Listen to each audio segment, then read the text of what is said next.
The channel migrant crisis is a threat to women in Britain. GB News has uncovered video footage used by people smuggling gangs that uses young, drunk, white girls as twisted bait to entice North African men to come to Britain.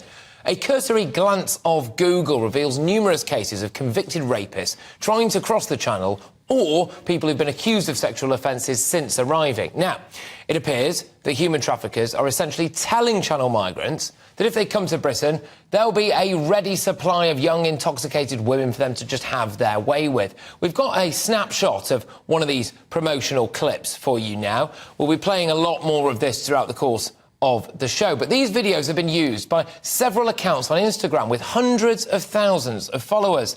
The latest channel migrant figures from yesterday appear to indicate as well that around 87% of those who crossed between January and June this year are men. Some of the images we were showing you there, of course, were also from across Europe generally. But it should be blindingly obvious that allowing tens of thousands of sexually repressed men from countries where women are treated as property or second-class citizens and the age of consent is somewhat of a grey area will put British women and girls at risk.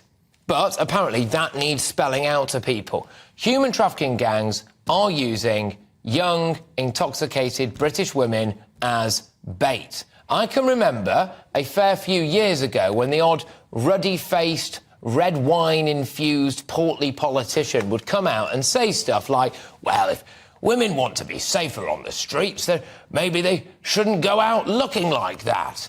But that was wrong, wasn't it? Asking women to change the way they behave to keep themselves safe from men, of course, that's wrong.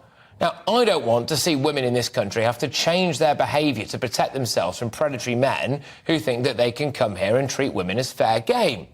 But I have a feeling that certain political groups are so fanatical in their support for open borders and unfettered illegal immigration in the Channel that it's probably only a matter of time before they do actually tell women to dress more modestly, drink less on nights out. Now, before the usual suspects pipe up, yes, I am aware that we already have a huge amount of rapists and sexual predators in Britain. In fact, it turns out that we've had a fair few in our own police force. And no, I am not suggesting that every single man coming across the Channel is a violent sexual offender. But what I am saying is that clearly, the idea that you can come to Britain to have sex with young women is being used as a selling point.